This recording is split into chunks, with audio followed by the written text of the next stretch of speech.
Babalik po ang inyong protektor ng bayan, Brad Ruel Rodriguez, at ang aking mga partners na sina Doc Chard at Ate Iras.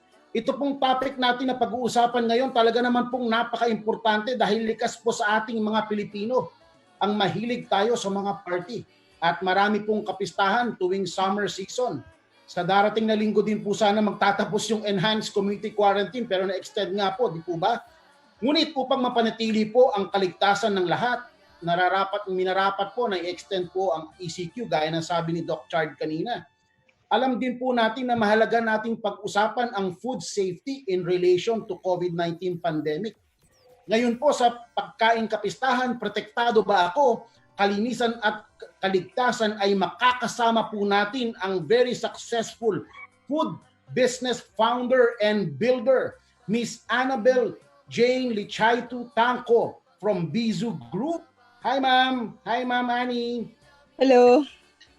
Annie is the founder, chairman, and chief executive officer of Bizu Group Philippine Pastries Incorporated or PPI, one of the most successful food business in the country and Asia. Bizu Group, guided by its ethos of bringing a taste of, I cannot pronounce this. Broadly. That's a joy of living, yes. Joy of living. French yata yun, ano po? Tama po ba? Yes. To everyone, joy of living to everyone is a purveyor of fine French and international culinary offerings, which it makes available through its retail businesses and service business. Under its retail business branded Bizu, patisserie and patisserie. Okay, I'm right. Bizu are a chain of restaurants and a fine selection of retail products. Under its services business, branded Bizu Catering Studio and Bizu Food Solutions catering services bring the Bizu experience to both consumer customers and corporate clients, while institutional services lend capacity and capability in fine food production to enterprises requiring food solutions. Bizu Group, Bizu Patisserie, Bizu Catering Studio, Bizu Food Solutions, Ziegler, and Tycoon are trademarks of PPI. Annie's travels and culinary trainings in France and the US led to the creation of Bizu Group. Her unique point of view guides the creative direction of the company in all respects, from product development, retail development, and general business development. Prior to Bizu Group, Annie founded and led various production and retail-oriented businesses. Very well experienced po talaga si Ma'am Annie. She was founder and chief executive officer of Asian Knit Leader, a sweater manufacturing company. Annie was also the founder of the Tahanan Shop, which worked with artisanal craft makers nationwide to create redesigned local crafts that fit the contemporary look and style of Filipino homes. The Tahanan Shop was one of the first Filipino-themed lifestyle retailers, paving the way for the entry of other Filipino and Asian-themed lifestyle retailers. The foray also led to a successful venture into furniture export. Annie graduated from De La Salle University with a degree in communications. Alam niyo, sa totoo lang, mahaba pa ito, pero, si Annie, hindi tayo talaga pong nag-graduate po ng qualifications. She also holds a master's degree in entrepreneurship from the Asian Institute of Management. Good day, Sister Annie. Good day. Hello. Hello. Hello. Brad Ruel. Thank you very much for inviting me here. Yes, we are so blessed. And a happy Easter to everyone. It's a day to rejoice. Yes. Amen. Okay. Ayun, Madam Annie, thank you for gracing our show. So, ang i-introduce ko po ay yung ating pangalawang guest speaker. Ngayon pong araw na to, makakasama po natin si Mr. Glenn Hyde de la Cruz from Food Safety and Hygiene Academy of the Philippines, Food Shop in short. So si Glenn, aside from being pogi, is a microbiologist who specialized in food, water. Kaya siguro marami tayong viewers ngayon eh. So, marami rin boys, ha? So, okay, going back, he is a microbiologist who specializes in food, water, and environment safety, and the Food Safety Management System, FSMS, practitioner in the catering and retail industry.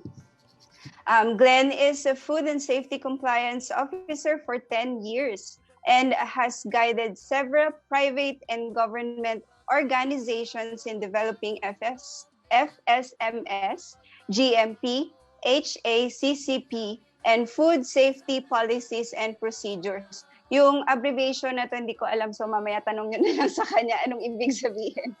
So, he has a wide industry experience in food safety as laboratory microbiologist, quality assurance specialist in manufacturing and hygiene and sanitation, food safety manager for both local and international brand hotels.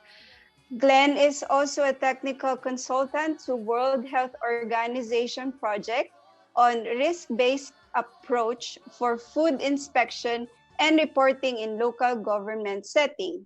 Glenn is a co-founder and vice president for program development and food inspection services of Food Safety and Hygiene Academy of the Philippines. So, magandang araw po sa inyo, Mr. Glenn Hyde de la Cruz, sir. Magandang gabi din po sa lahat and sa lahat po ng mga nakikinig at nanonood po sa atin sa gabing ito. Amen. Ayan, so thank you, Sir Glenn. So sa pangatlo naman po nating panauhin, no? Mga kaprotektor, so talagang super blessed po tayo, no, sa araw na ito sapagkat makapiling din po natin, no, ang highly experienced, no, food consultant, no, na si Ma'am, no, Abigail Manggiat Balan. So si Ma'am Abby or Abigail po, no, siya po ay isa rin pong food technologist and food safety compliance officer.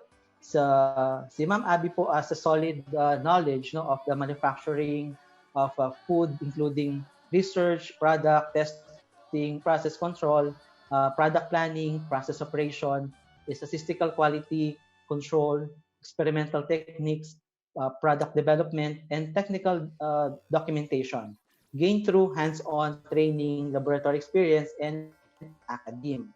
Ma'am Abby has ability to conduct detailed experiments and laboratory testing and interprets results and prepares written reports.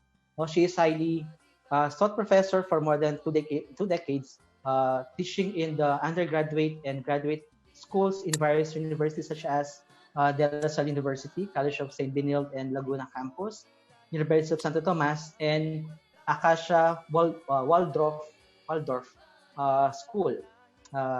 Miss Abby graduated cum laude on her Masters of Science in Microbiology at the University of Santo Tomas. She also Bachelor of Science in Food Technology in same university.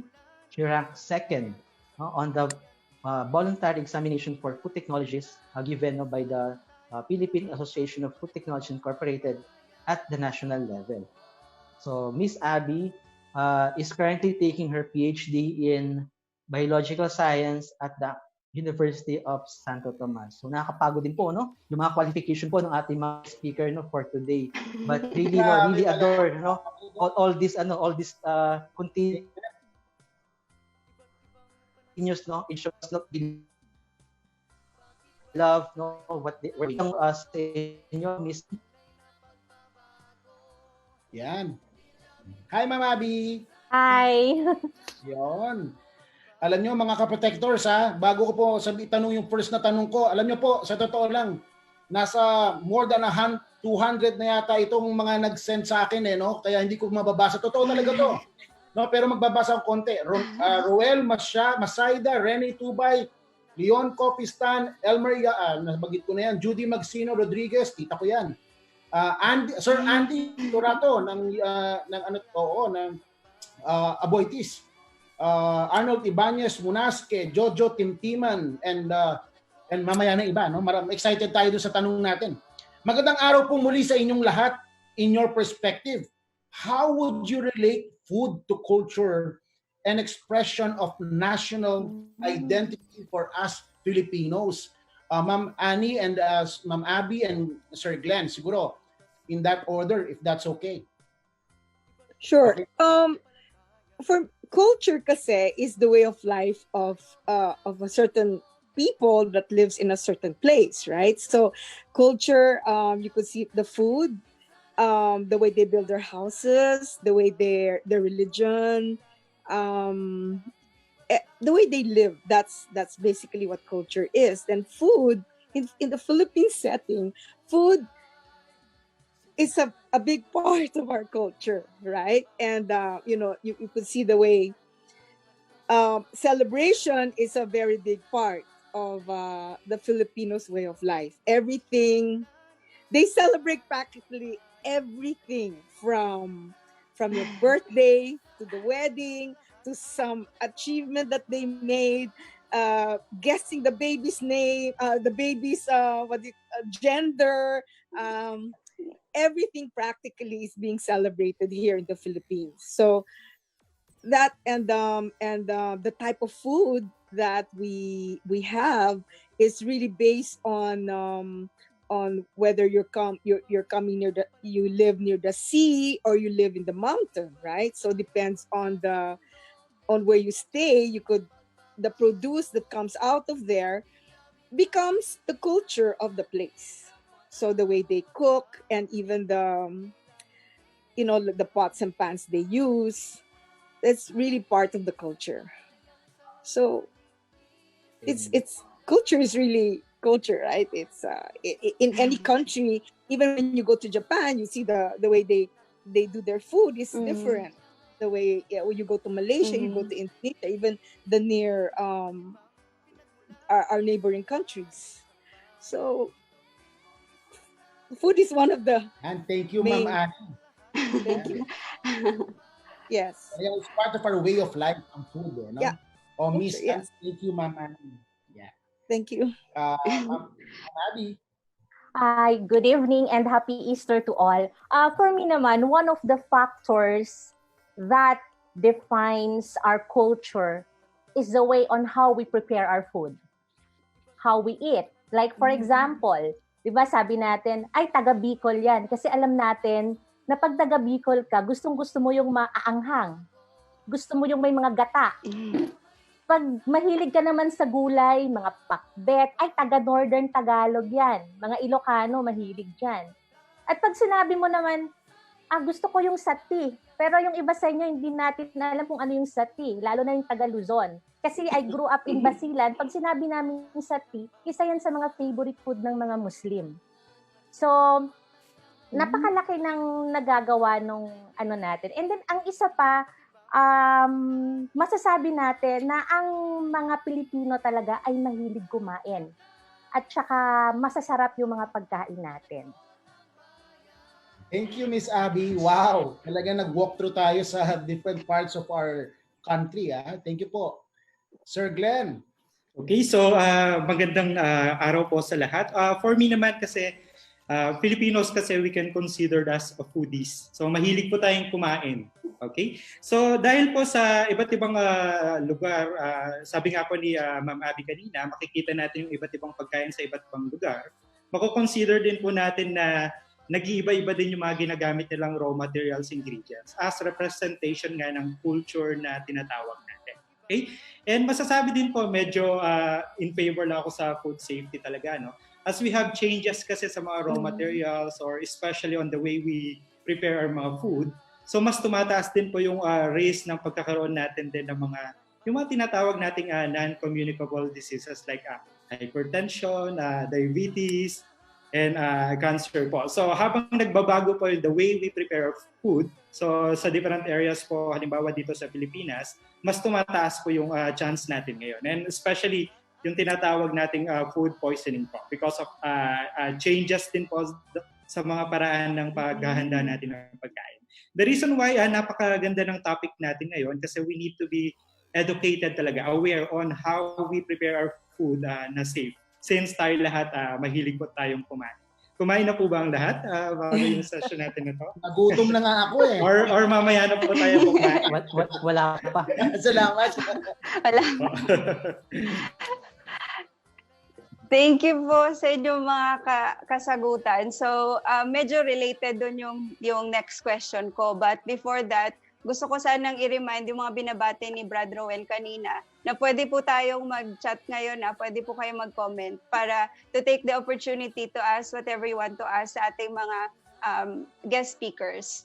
So, okay, going back to my question, how do you ensure the freshness and quality of the food that you serve sa mga restaurants nyo po, and para ma-ensure natin yung great dining experience and customer satisfaction? For Ma'am Annie po.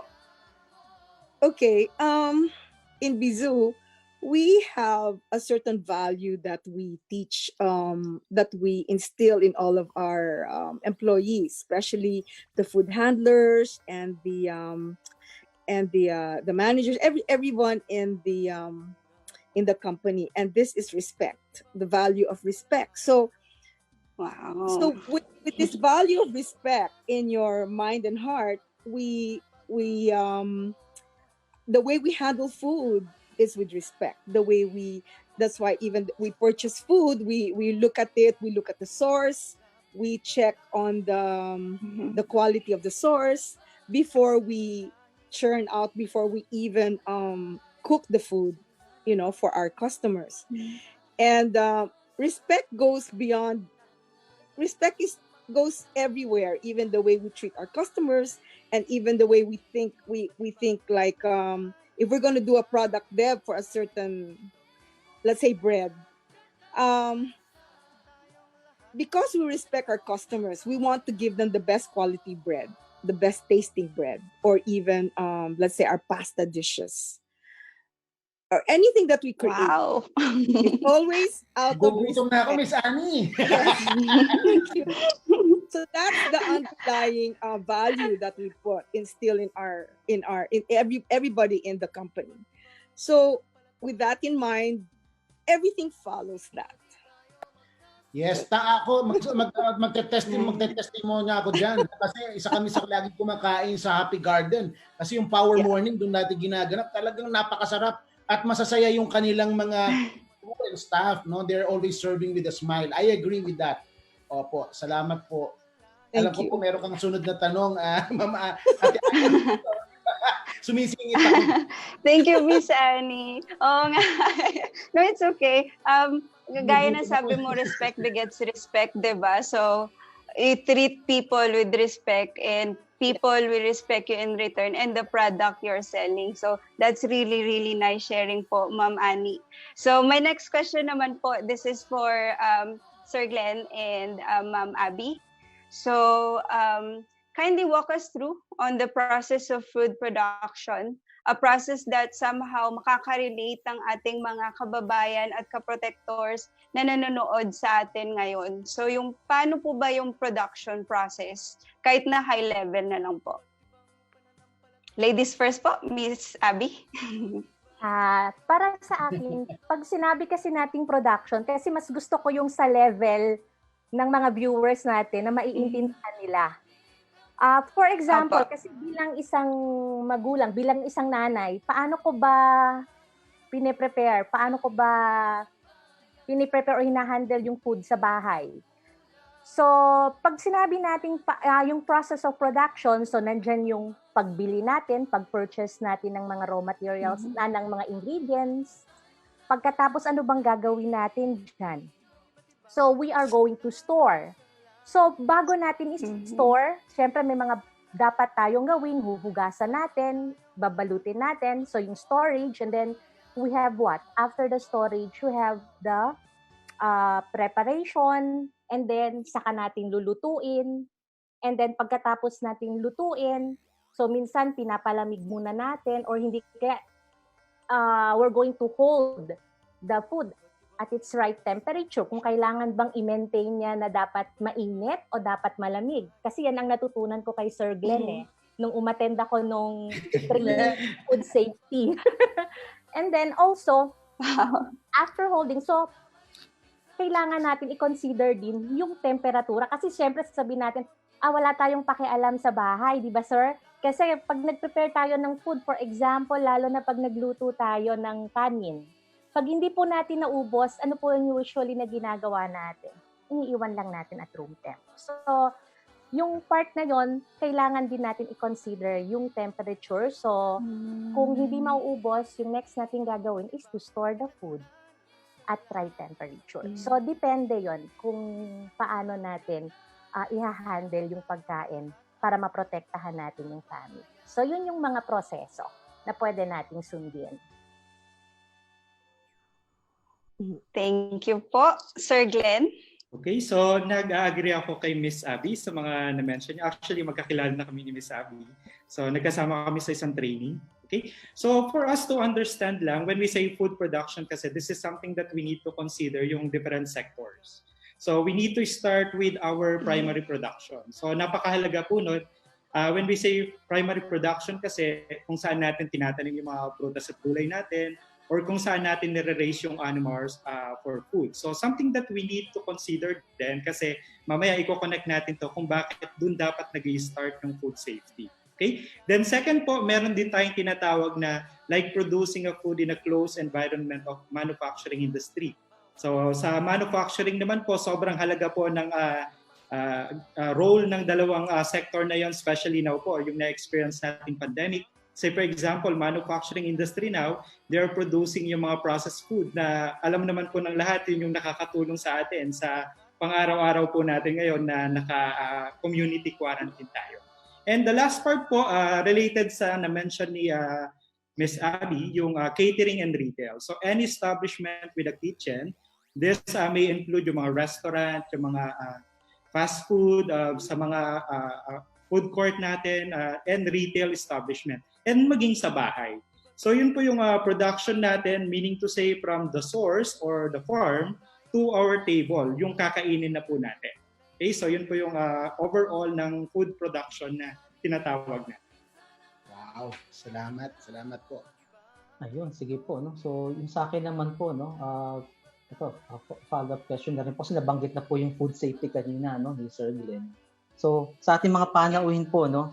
So how do we integrate po ba, no, yung ating food safety, no, in food production, no? Lalong-lalo na po ngayon, no, na yan po, no, sa crisis po natin sa COVID-19, no, paano po ba natin ito mapapaintindi po, no, sa ating mga mamamayan at gaano po ba ito kahalaga sa bawat isa po sa atin, no, sa isa as individual, as a family, and also yung food safety po ito sa ating mga businesses.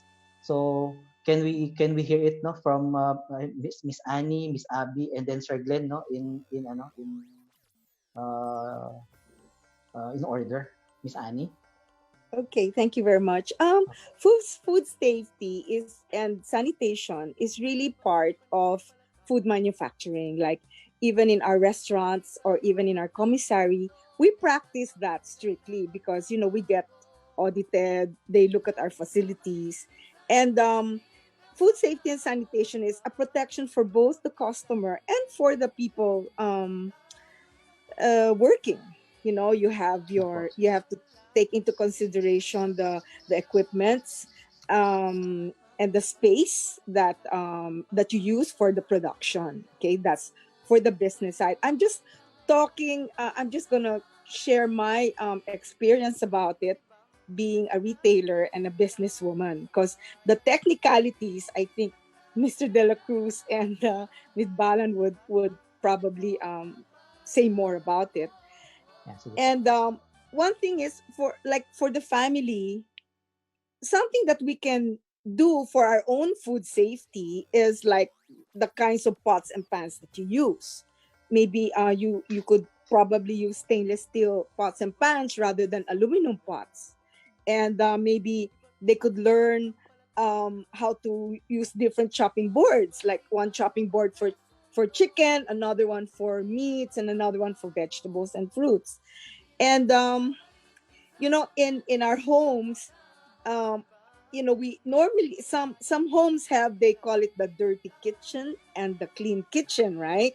So So so for me, it's like the dirty kitchen should even be a clean kitchen, because I think the outhouse kitchen, they normally call it dirty kitchen, right? But we should also like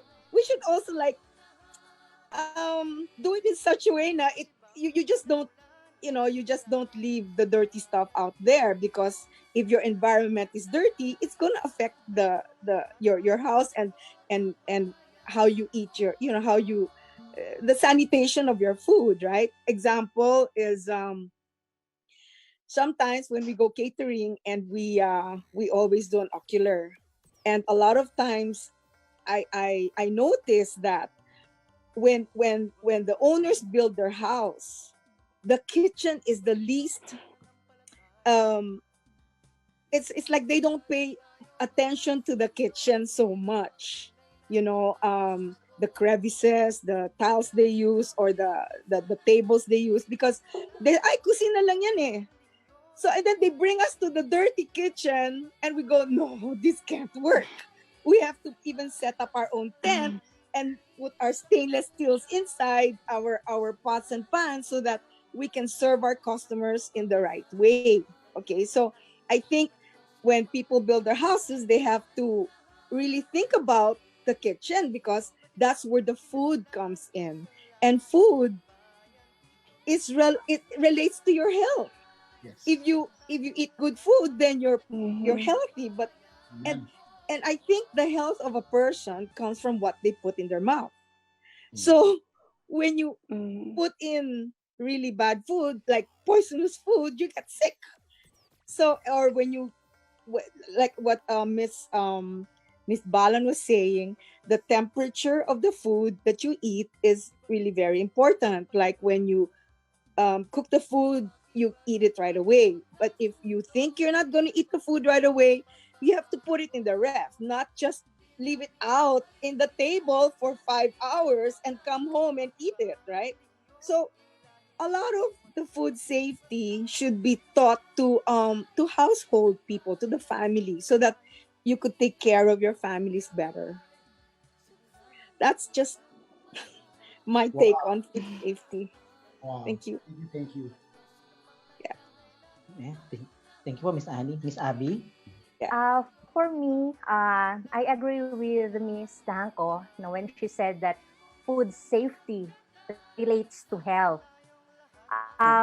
Kasi we are what we eat eh. Kasi 'di ba kung hindi malinis yung kinakain natin, talagang ang mangyayari sa atin, magkakasakit tayo. Kaya para sa akin, when we talk of food safety, ito lang gusto kong i-share, lalo na sa mga viewers natin. When we talk of food safety, ito yung pagkakatandaan natin. Yung tamang pag-handle ng food, tamang pagpe-prepare ng food, at yung tamang pag-store ng food. So ito yung mga tatlong bagay na kailangan natin tandaan. Proper handling, preparation, and storage. Kasi pag nagkasakit tayo, lalo na ngayon, dahil may pandemic, pag nagkasakit tayo, na food poison tayo, magkakasakit tayo, at ang mangyayari sa atin, bababa yung resistensya natin. So yung immunity natin will be affected. So pag ganun yung nangyari, mas madali tayong magkakasakit. So napaka-importante na i-consider talaga natin yung food safety, lalo na sa bahay. Kaya isa rin nating i-consider yung personal hygiene. Kaya kung yung mga kasambahay natin, kung sila yung kasama natin na nagpe-prepare ng food, so we have to make sure na kahit papaano mag-lecture tayo ng konti sa kanila. Kailangan, lalo na yung mahahaba yung buhok, pakitali. Kung medyo mahahaba yung mga kuko, pagupitin natin. Kasi pwede rin kasing maging source ng contamination. So, food safety plays a very important role para maiwasan din natin yung pagkalat ng COVID. Amen. Ayan, thank you, Miss Abby. Sir Glenn? Okay, so nag-agree ako sa mga sinabi nila. So let's have the simple definition lang ng food safety then for our viewers. So tama, we need to come up with the measures on how to save the food from different hazards. Kasi when we say food safety, this is actually the condition na yung pagkain po or inumin natin or kakainin natin is free from anything that may cause harm or yung tinatawag nating food hazards. And when we say food hazards, so we have basically we have three types. Meron tayong tinatawag na biological hazards, yung mga mikrobyo po, like virus, bacteria, fungi, or parasite. So hindi natin nakikita na pag nasa pagkain po natin, posible pong mag-cause ng sakit. And yung very common naman po, yung tinatawag nating physical hazard. So any foreign matter, say for example, kung na-experience nyo na po ito sa mga kinakainan po nating mga food establishment, like may mga foreign matter like may bubog or glass chip or mga metal wires. So yun po yung mga tinatawag nating physical hazard that may cause physical injury. So iingatan din natin. And the third one po, may tinatawag tayong chemical hazard. So any chemical agent na unintentionally added or intentionally added to food na magkukause din siya ng food poisoning. So halimbawa po kung nare-recall natin na I think last 2013 or 2015, yung milk tea incident natin sa Manila, like a matter of 3 to 4 seconds lang po because of that milk tea na contaminated with chemical, actually oxalic acid. So yung nag-consume po namatay. So a matter of 3 to 4 seconds. So meaning to say po, we really need to highlight yung importance of food safety sa daily life natin po, sa pang-araw-araw nating pamumuhay. And going back to the question, paano natin i-integrate yung food safety sa food production? Correct po. Must be integrated and must not be separated in the concept of food production when we say food safety. So basically, we need to have this food safety in order for us to prevent yung mga diseases.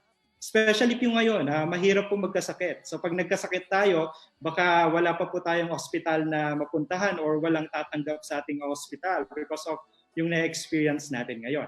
Okay? Then to relate that, yung importance po ng food safety sa mga food business naman, actually we have the law now on food safety, the Food Safety Act of 2013 or the RA 10611, wherein lahat po ng food establishment or lahat ng may food, they need to have yung implementation ng food safety. So basically, the goal of this law po ng Pilipinas natin, under ng DOH and Department of Agriculture, in order for us to implement po yung strict food safety regulatory system sa country, then to ensure po yung consumers' health, and of course, for us to come up po ng means to have yung mga local products natin na magkaroon ng access. So overall, sa bahay man or sa mga food establishment, we need to come up with this food safety implementation po talaga.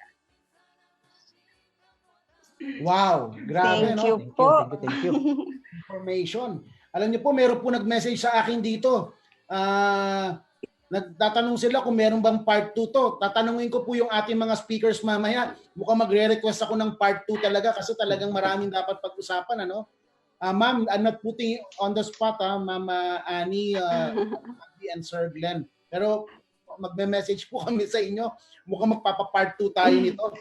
Ang dami talaga. 200, grabe, ang dami. So, ito po, nagpapabati lang si Sir Ivan Gabriel Saragosa from Baguio ito. And then si Sir Ruel Rivera rin, nakikinig. And also si Sir Jason Pagala, Aurelio Rodriguez, Arnel Garin, Gilbert Gantalian Gapayo. Nako, napakadami pa. Sorry po. Ang dami po, which is good kasi they're listening. Okay. Sorry, Iris. Yeah. Okay. Okay.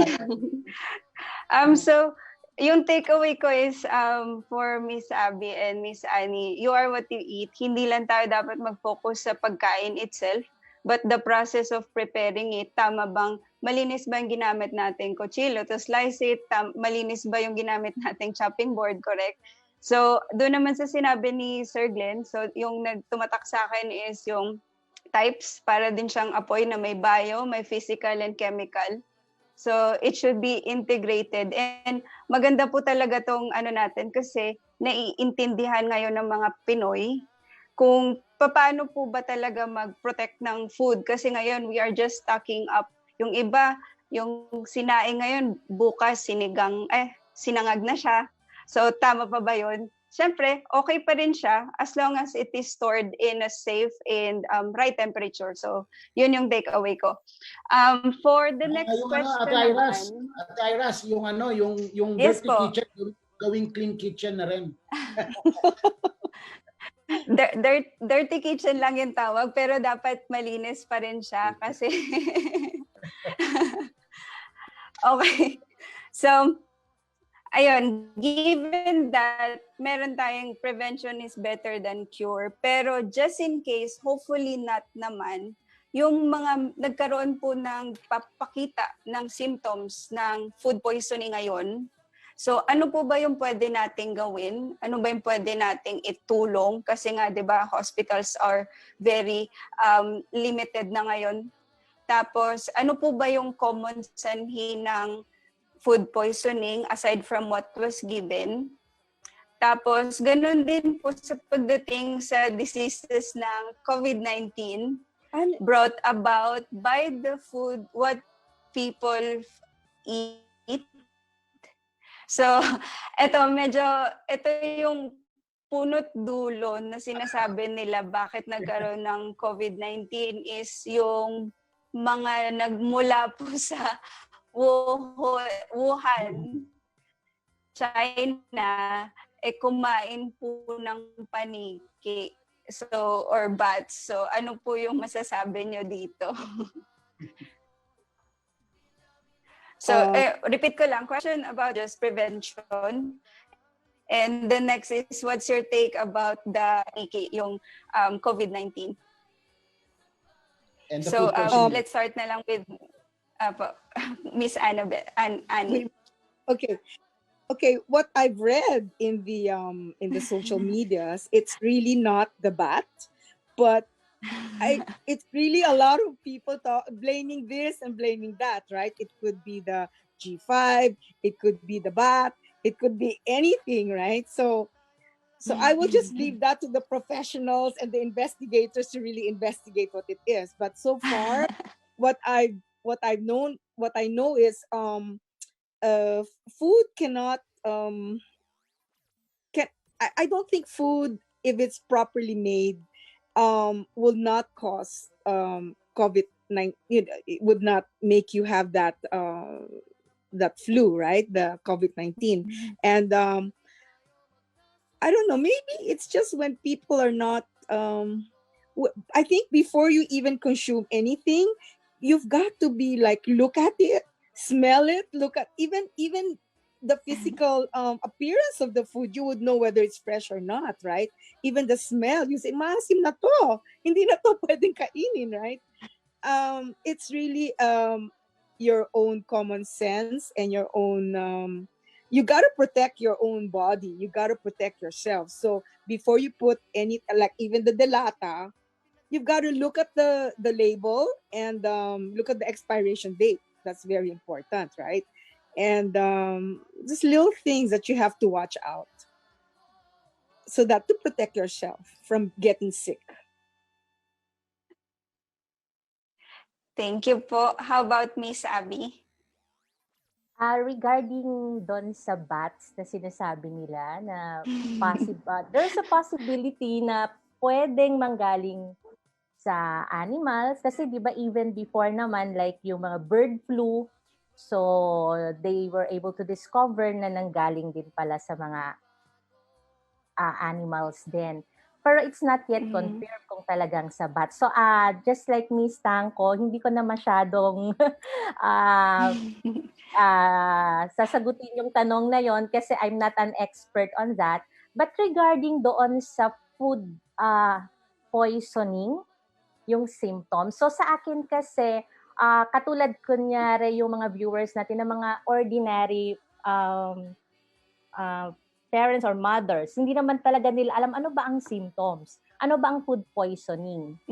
Kasi siguro ang pwede nating gawin, kasi ako bilang isang ina, ang ginagawa ko kasi, anong dapat kong gawin kung kunyari nagtatae yung anak ko, nagsusuka, kasi ito yung mga symptoms eh. Pag na food poison ka, pwedeng magsuka ka, pwedeng magtae ka or magka-diarrhea, pwede kang magkaroon ng fever. Tama po ba, Doc Chad? Okay. Opo, tama po. So, siguro ang pwede ko lang i-share sa kanila, kasi ang hirap talagang masabi mo na food poisoning yan. Pero kung may nakikita na silang mga symptoms, like for example, nakita nilang nagsusuka na, nagtatain na, so ano yung immediate na pwede nilang gawin? Siguro pwede muna nilang bigyan ng yung mga Orasol, tama ba, Doc? Mga Hydrate, ganon. Or kung hindi kaya, ang naalala ko nung nag-nursing kasi ako, kaya lang di ko tinapos, ang naalala kong sinasabi sa akin nung professor ko sa nursing, ang sabi niya, pag ganon daw nagka-diarrhea na, dial 118. So, ano po yon? Sabi niya, 1 teaspoon of salt sa 1 liter ng water, tapos parang 1 teaspoon ng salt, at saka parang 8 tablespoons of sugar. Parang kung wala daw Hydrate, pwedeng yun daw muna ang gawin. Opo. Okay. And then siguro pag ganon, kung talagang hindi mo na alam yung gagawin, kasi I found out, meron pong mga doctors ngayon na nagbibigay po sila ng free services online po. So pwede po natin i-check yung Facebook natin, kasi may mga doctors na may mga magagandang loob na talagang for free po talaga. May mga pediatrician, may OB, may IM. So kung talagang, kasi takot po tayong lahat lumabas pumunta sa hospital, kasi baka mamaya wala tayong sakit, wala tayong COVID. Pagpunta natin sa hospital, doon pa tayo nahawa o doon pa natin makukuha. So if let's say nangyari sa inyo yon na hindi natin alam kung talaga bang food poisoning yun, so we can actually visit yung FB. Marami pong mga doctors na nagbibigay ng free services. Amen. Yeah. Sir Glenn. Okay? So, Sir Glenn? for me naman, so let's make it clear, no? So based on mga articles na nabasa natin, currently, there's no evidence na yung COVID-19 o yung virus na na-experience natin ngayon ay related or can be transmitted to food. But it doesn't mean na we don't practice yung food safety, hygiene, and sanitation. Kasi baka naman posible din pala. Pero this is something na kailangan pa natin ng mga pag-aaral ng mga eksperto. Pero mamimension din natin yung mga effort ng mga government natin ngayon, with or without pandemic kasi na na-experience natin ngayon, we need to come up with our food safety and sanitation program. So halimbawa po, yung Code of Sanitation of the Philippines or yung PD 856 ng government natin, saka yung RA 10611 po natin. Yan po yung effort ng government natin na with or without yung na-experience natin ngayon, meron po yung effort na yun. Okay? Then on the second question po sa food poisoning, so napaka-halagang tanong po, napaka-interesting kasi when we say food poisoning, when you eat your food, yun po yung makaka-experience tayo ng mga signs and symptoms like diarrhea, vomiting, nausea, or the worst, pwede po tayong mamatay. Okay? But we also need to clear sa mga nanonood po, sa mga nakikinig ngayon na when we say food na magkukos ng food poisoning, commonly po, yun po yung mga pagkain na okay yung lasa, okay yung amoy. Because if we have this causative agent, either chemicals or yung mga biological hazards po natin, we cannot identify kung nasa pagkain because we cannot see microorganism. So yun po yung food poisoning. Kaya mag-focus po tayo on the prevention po. So we need to have yung mga proactive measures natin other than yung reactive approaches natin. So yun po yung ma-advise natin. And let's say for example, you have your food poisoning na na-experience. Good thing with this food poisoning kasi, self-limiting siya. So base nga sa pag-aaral sa mga na-experience natin, with or without treatment, after 48 hours po, mawawala yung sakit natin. Pero kung worse na talaga, so yun na yung kailangan nating consult po sa mga doctor natin. So I think si Doc Chard mag-agree din yon. So we need to have yung expertise ng mga doctor natin in terms of food poisoning din. And tatandaan lang po natin para sa mga nakikinig at nanonood ngayon, if we are really unsure sa food natin kung safe pa bang kainin, unang-una, wag na nating titikman. Kasi posible nga po na okay yung lasa, okay yung itsura, but we don't know if may positive agent na possible po na mag-cause ng food poisoning sa atin. So yun po, meaning to say, we need to focus more on yung mga proactive approaches natin, especially sa mga restaurant or maging sa bahay po natin. Kaya nag-agree po ako kay Miss Abby na we need to train yung mga food handlers natin. We need to make them aware kung paano ba i-prepare yung food. Kasi we don't know, mahirap po magkasakit sa panahon po na to. Amen. Kaya ang key takeaway talaga no, sa lahat na sinabi ng ating mga expert na speakers, no, na si Miss Annabel Tanco at Miss Abby Balan and Sir Glenn De La Cruz, is really it's on the prevention side. No? So, an ounce of prevention, sabi nga, is worth a pound of cure. No? Talagang sabihin natin gasgas na yung statement na yan, pero talagang is very much applicable. And you know, before I ask the second question, ang dami po talaga nating nanonood. We're so blessed, no, na super dami. I mean, really, super dami. And, you know, si Sir Ed Fulgencio, nagpapabati po. Pasensya na po. And also si Aurelio Rodriguez, uncle ko yan. Sir Arnel Garin, Gilbert Gantalian, Gamayot Sir Barcelona, Melton Salvador, okay, sorry, I know. Madami pa po, super dami po talaga. And then, ito na po yung aking katanungan. You know, we have really picked up a lot, no? And thank you sa mga speakers here. Grabe talaga. This is a proof na nag-i-interact sa atin yung ating mga manonood, and they're really happy with what they're you know, hearing, and of course the knowledge and the key takeaways na nakukuha nila. Ngayon po na we are on enhanced community quarantine and we are generally confined in our homes, marami po sa ating mga kababayan na bumibili ng take-out food. Or having food delivered. Miss Annie, one of your, I mean, you have a restaurant chain, so you're doing yes, food delivery. Yes, we do have home deliveries. Yes. So right now, ito po yung katanungan. Paano po ba natin ma-ensure na safe po ang mga pagkain binibili at kinakain ng ating mga ka-protectors? Dagdag na katanungan na rin in relation to food takeout and deliveries. Ngayon po na may COVID-19 pandemic, it appears na tumaas po ang bilang ng gumagamit ng mga single-use food packaging as many consumers believe this to be safer and more hygienic. This now becomes an issue between safety and sustainability on the ecological environment aspect. Pero tama po ba yung pananaw na to at paniniwalang ito? The use of plastic and other single-use packaging being safer, I mean, compared to the usual things that we use, you know, for our food. Yun po. So yung first question is, safe ba yung mga take-out food? Siyempre, yan na po yung karamihan na ginagawa ngayon. And of course, dun po sa safety versus sustainability. Well, for the take-out food, I think everyone you've got to know the source. Like if you order from Bizu, you know the certain quality that we always put out, and then maybe if you order from another establishment, how comfortable are you ordering from that company, right, or from that brand, right? So that's really up to you, and knowing how the experience you have with this people, that will determine why you want to order from them. That's one factor. And maybe also a lot of people would recommend, and your friends would recommend, and you trust the taste of your friend, then you would want to order from that establishment also. That's why right now when there's this online thing where an online site wherein you would only see branded establishments. Like if you don't have a brand, they don't get you because they're not sure about your credibility. Okay, number one. Number two, about the plastic.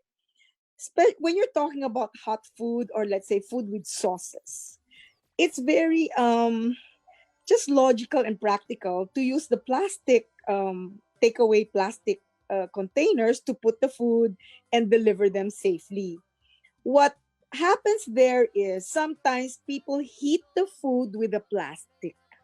Like example, they would put the plastic inside the microwave and just heat it together with the plastic, which I think shouldn't be done. You should put it in a bowl or another container and then heat the food. Or let's say you could also take the food out and heat it again in your pot and in the stove top to ensure that you heat the food again.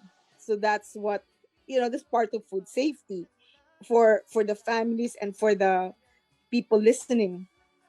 That's what I would do, because plastic is, I think, okay, if you're going to talk about the environment, you can't put food with sauce on paper.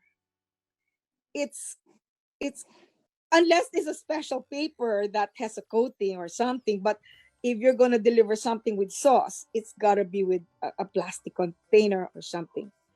So we have to choose between, right now, because of the COVID, you can't go to a restaurant and eat on a plate. It's got to be delivered, and so you need packaging materials to deliver the food. So that's maybe just for now. When things are better, then we can go back to where we were. So Thank you that's for. I you. Thank you, Miss Annie. Thank you. Yes. Ma'am Abby. Regarding sa food delivery, as what Miss Annie said, it's very important that we should know kung saan yung source ng food. Kasi we need to consider also na if the one preparing the food is really observing food safety, or they're having the proper way in preparing the food. So that's the reason why kailangan mga branded lahat yung mga bibilhan natin. So kaya 'di ba bumibili tayo sa Jollibee, bumibili tayo nagpapa-deliver tayo sa McDonald's, Bizu. But the problem is, ang nakikita kong magiging problema doon is yung magde-deliver. Like for example, ang dami na kasi mga Grab food, etong mga Lalamove. But the problem is, naturuan kaya sila naturuan kaya sila kung paano yung tamang pag-handle nung pagkain ng pagde-deliver, kung yung bang lagayan nila ng food regular ba nilang nililinis yon. So siguro para sa akin as a consumer also, siguro we need to work hand in hand with also the food business owners at kung sino man yung nagma-manage ng mga sa deliveries, para at least kahit papaano ma-prevent natin yung contamination, para ma-prevent din natin yung mga foodborne illnesses or mga food poisoning. So aside from the one who's going to prepare the food, deliver the food, kailangan din kasi i-consider natin kung paano rin natin. Kasi akong ginagawa ko, minsan pag takot ako, kunyari nagpa-deliver ako, nagpa-grab food ako, ang gagawin ko ngayon, papainit ko siya ulit sa microwave ng ilang minutes just to make sure. Kasi we don't know kasi katulad ng sinabi ni Sir Glenn kanina, na wala pa namang confirmed na study talaga na matatransmit siya sa food. Pero hindi rin natin masasabi. So, ang pwede na natin gawin is yon. Kaya lang, kung magiging parang takot tayo palagi, baka mamaya wala na tayong makain. So, siguro ang kailangan lang talaga natin gawin is alamin natin kung saan natin binibili yung food natin, at saka sana yung mga food business owners maging responsible din tayo. And then pangalawa, regarding doon sa mga plastic containers, tama sabi ni Miss Ann, pag mga sauces, hindi natin pwedeng gamitin yung paper. Pero may mga biodegradable containers na pwede natin gamitin. Kaya lang parang nagkukulang pa rin tayo. So siguro as a consumer, ang pwede nating gawin, etong mga plastic containers na pinaggamitan, we can recycle para at least kahit papaano makatulong tayo sa environment natin. So, para sa akin, siguro yun ang isang pwede nating gawin muna for the meantime dahil sa problema natin ngayon. Salamat po, Miss Abby. Sir Glenn? Okay, so tama po, no? So ngayon po nakaka-experience tayo na limited yung paglabas natin or mga walang madalang lang yung restaurant or food establishment na open para mag-serve po sa atin. Kaya the only option we have if we cannot cook sa bahay, so yung food delivery. So kasi ako, fan din ako ng food delivery, especially sa normal days na busy ka sa work, uuwi ka sa bahay, wala ka ng time para magluto. So nagpapa-deliver na lang po. Then as a food safety advocate, so may mga criteria din po akong chine-check para sa mga pagkain na dinideliver sa akin or sa delivery personnel. So first po, when we say ensuring the safety of our food, maraming mga factors ang kailangan natin consider. Pero limited to sa mga visual or eyes, let's say for example, you have your food na i-deliver sa'yo, first you need to check the packaging. Sealed pa po ba siya? Wala ba siya mga traces of contamination or contamination? May leak po ba? Sira po ba yung packaging? So we need to consider all those things. And second, of course, sabi din ni Ms. Abby, yung delivery personnel. So nagpa-practice ba ng personal hygiene yung delivery personnel? Baka naman iaabot niya sa iyo yung food na in-order mo ay may amoy siya or hindi mo nagugustuhan yung nakikita mo sa kanya in terms of cleanliness. So something that we also need to consider yung personal hygiene ng mga delivery personnel natin. But then again, as safety talaga, paano natin masisiguro until nakita natin yung preparation ng food? Kasi that's another thing. Delivery is one, but another story yung how they prepare the food inside the restaurant. So we need to consider din yung mga measures. Paano po ba nila hinuhugasan? Paano po ba nila lululuto? Sa mismong kitchen po, sa mismong restaurant na pinanggalingan ng food na i-deliver sa'yo. Okay?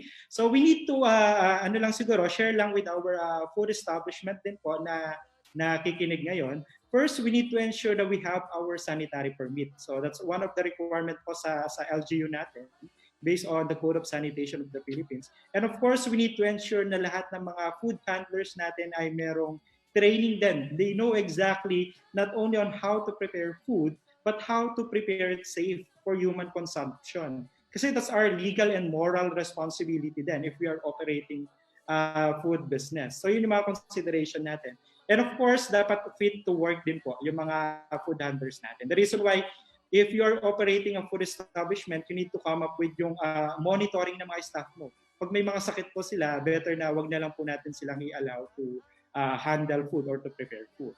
Okay? Then yung next question po on food safety and sustainability, yung paggamit po ng single-use ng mga utensil natin or yung paggamit po ng mga reusable. Yung mga normal utensils natin sa bahay are just the same, yung paggamit po. Kasi let's say for example, if you are using yung mga gamit mo sa bahay, we can monitor how we clean it.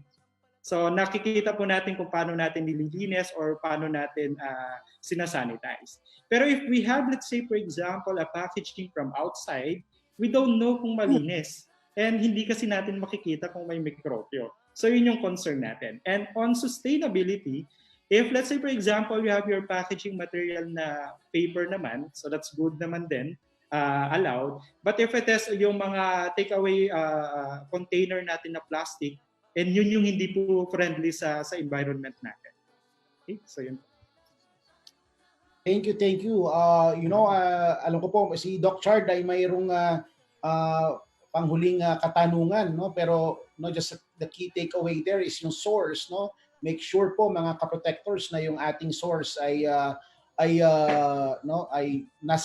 maayos, ano, yung pinanggagalingan ng ating source. So yung ating restaurants and na pinagbibilhan, make sure na ito po ay tumatalima, no, sa mga regulasyon ng ating gobyerno, no, and make sure na pinipili natin na maayos ito. And also, no, binanggit po yung mga proseso, no, ni Sir Glenn, no, na making sure, no, na how do we sanitize, and also ni Miss Abby na rin. And on the issue of sustainability versus safety, na-discuss po ito nila, no, na I mean, how are we going to weigh this out, no? Yun po. Thank you, Doc Chard. Yes, so if I may, no, just to give some thoughts then, no, regarding dun sa nabanggit ni Miss Annie kanina regarding how we're going to reheat, no, yung ating mga food, no, if still, no, we're not sure o talaga may pag-aalilangan pa rin tayo regarding food na initin. So better talaga, no, gumamit tayo ng glass, no, glass utensils on heating it sa ating mga sa ating mga microwave, no? Avoid using of plastic kasi po if we use plastic, some chemicals of it will join the food, and that chemical can also be somehow in the future, pagka dumami po yun, chemical reaction can cause certain again gastrointestinal cancer. So yan po yung ina-avoid natin, no? At syempre pagka nahit yan, masisira po yan, no, in the long process. And regarding sustainability, yes, no, yung mga yun naman po mga plastic na yan, we can again reuse and do something about it. And kung ang issue natin is yung sabi natin COVID nga po, to really ma-infest po, kumbaga magkaroon po yung plastic na yon, again a simple washing of detergent and the water can really take away remove those virus from kumapit po, mamatay po siya. As simple as that, as the advocate of really washing with soap and water can do the magic regarding po doon. So yun po, so ganun lang po kasimple yon regarding po sa reheating. And syempre marami po tayo talagang with all the comments po ng ating mga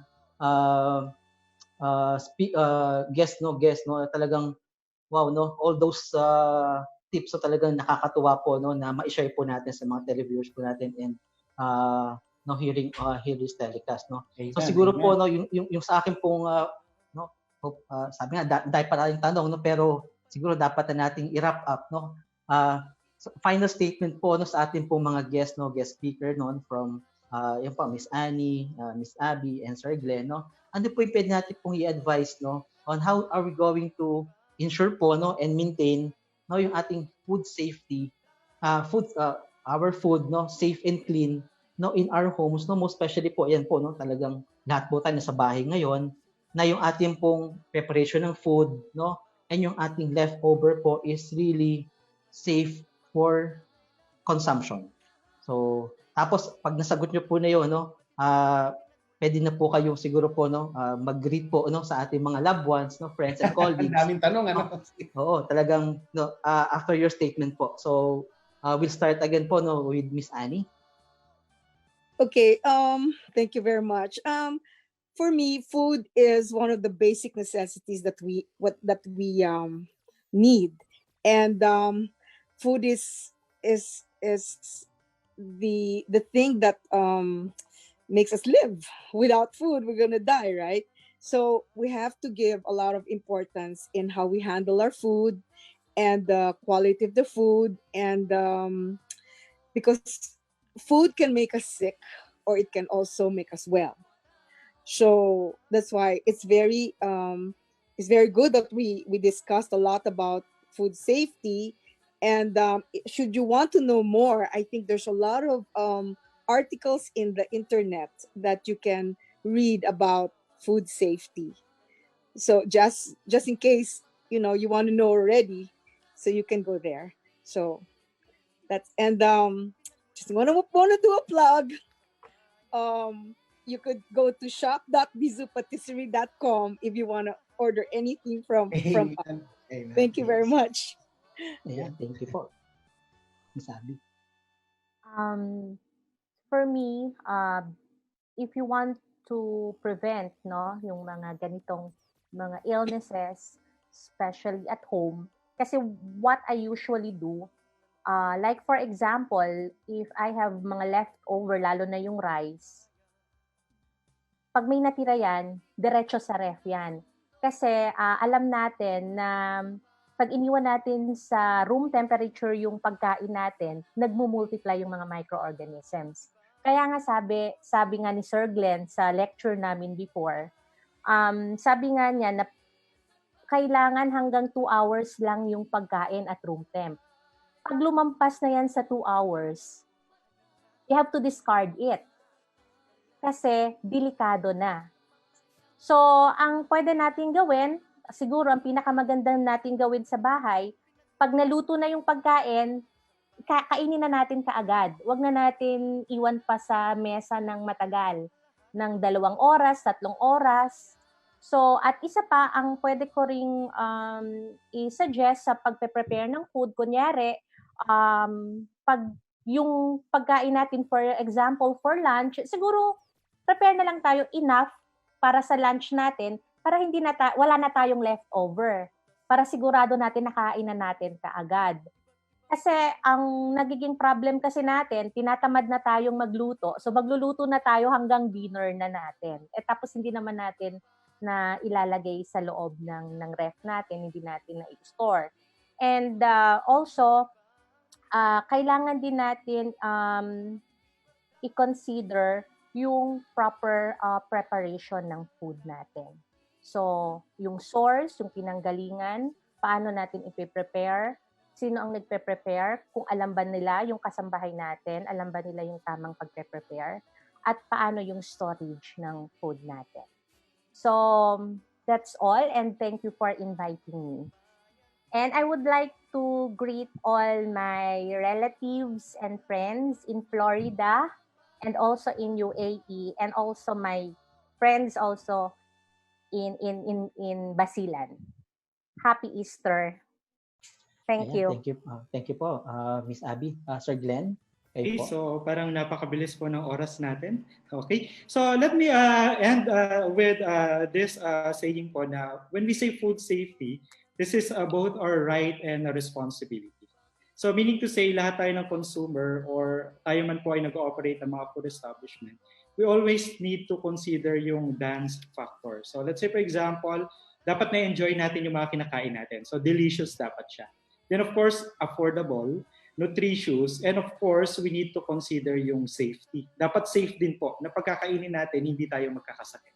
Okay? So i-add ko lang po yung recommendations then from World Health Organization to make our food safer. So the first one po, we need to keep it clean. So meaning to say, maghugas tayo ng kamay, isanitize natin yung mga ginagamit natin sa pagpe-prepare ng pagkain, at hugasan po natin yung mga pagkain natin bago po natin iluto. Okay? Second, we need to separate yung raw food sa mga cooked food in order for us to prevent contamination. Let's say for example po, bibili tayo sa mga groceries or sa mga palengke po, we need to separate po yung mga karne sa mga ibang, let's say for example, gulay or yung mga cooked or ready to eat na po.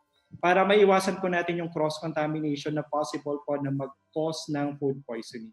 Then second, third po, we need to cook our food thoroughly. Lutuin po nating mabuti. So common po sinasabi sa atin sa bahay, dapat yung meat mo, poultry, or any other items po na kailangan mong lutuin mabuti, dapat walang dugo. Kasi common po sa mga food establishment, they're using yung food thermometer to check if na-meet niya na yung right temperature niya para masabi natin na safe na siya for human consumption yung mga food natin. Then the fourth one, so keep food at safe temperature. So we have this basic food safety rule. So sa bahay po, i-practice natin. We need to keep our hot food hot. So ibig sabihin, lutuin mo mabuti, reheat mong mabuti yung pagkain mo para safe. And we need to keep our cold food cold. So kung ito po ay kinakailangang i-store natin sa mga chiller or freezer natin, gawin po natin. Okay, then yung panghuli po, use safe water and safe raw material. So alam naman po natin ay water, ginagamit din po natin ingredients or ginagamit po natin ingredient or panglinitis po ng mga food contact surfaces natin. We just need to ensure na safe siya, na potable siya para hindi rin po makakontaminate yung food or yung mga food contact surfaces. And of course, we don't eat yung mga expired food. Okay, so for more information po, you may visit our Facebook page kasi we are really into it, yung feeding information po for our consumers sa mga public po. We have mga ready-made videos po in English and Tagalog. You just need to visit our Facebook page po, Food Safety and Hygiene Academy of the Philippines. Then sa mga update naman po sa mga guidelines po, let's say for example from authorities, you may also visit our website, foodshop.com. And of course, if, let's say for example, in your establishment, you need to have yung assistance po on what to improve, what to implement in terms of food safety and hygiene programs. So, i-contact nyo lang din po kami so we can help. Actually, we are promoting now yung free online assessment po para sa mga food establishment. Very timing po bago po maging normal yung operation natin. So, we need to ensure na okay po lahat sa mga food establishment po natin. Okay? So muli po, thank you sa pag-invite sa amin. And stay safe po sa lahat ng mga nakikinig, sa mga kasama ko po ngayon na speakers, and sa mga anchors po natin. Marami pong salamat sa pag-invite po sa Food Shop. Amen. Ayan, so ayan po, no, talagang wow, no, very impactful po yung ating talagang ano ngayon segment po, no. So again po, marami pong salamat muli, no, kay Ma'am Annie, no, na nabanggit niya po kanina, no, culture, no, is a way of life, no, and celebrated, no, through food, no, kay Ma'am Abby, no, na nabanggit niya po kanina, no, na yung national identity daw po, no, is, no, we can have it, no, in preparing our food, no, and also, no, with Sir Glenn, no, nabigay niya po sa atin na ang food daw po is a right, no, and a responsibility, and also sa food din po, no, kung ano yung kinakain natin, no, pwede rin po maging makapagdulot po ito, no, ng karamdaman din po sa atin. Pero syempre, ang una pong function po talaga ng food is, no, for sustenance, no, na tayo po ay maging malusog, no, sa ating pangangatawan. Yan po yung kailangan natin ngayon sa, no, paglaban po, no, sa sakit na COVID-19, no, malusog na pangangatawan. So at nabigay din po natin, no, kapag may insights po talaga, no, no, medyo malalim na po, no, yung regarding food, no, and food safety, no, na ating po mga panauhin ngayon. So marami po tayong natutunan, no, ngayong gabi, no, sa ating mga kababayan, no, ating mga protectors po, no, ngayong araw.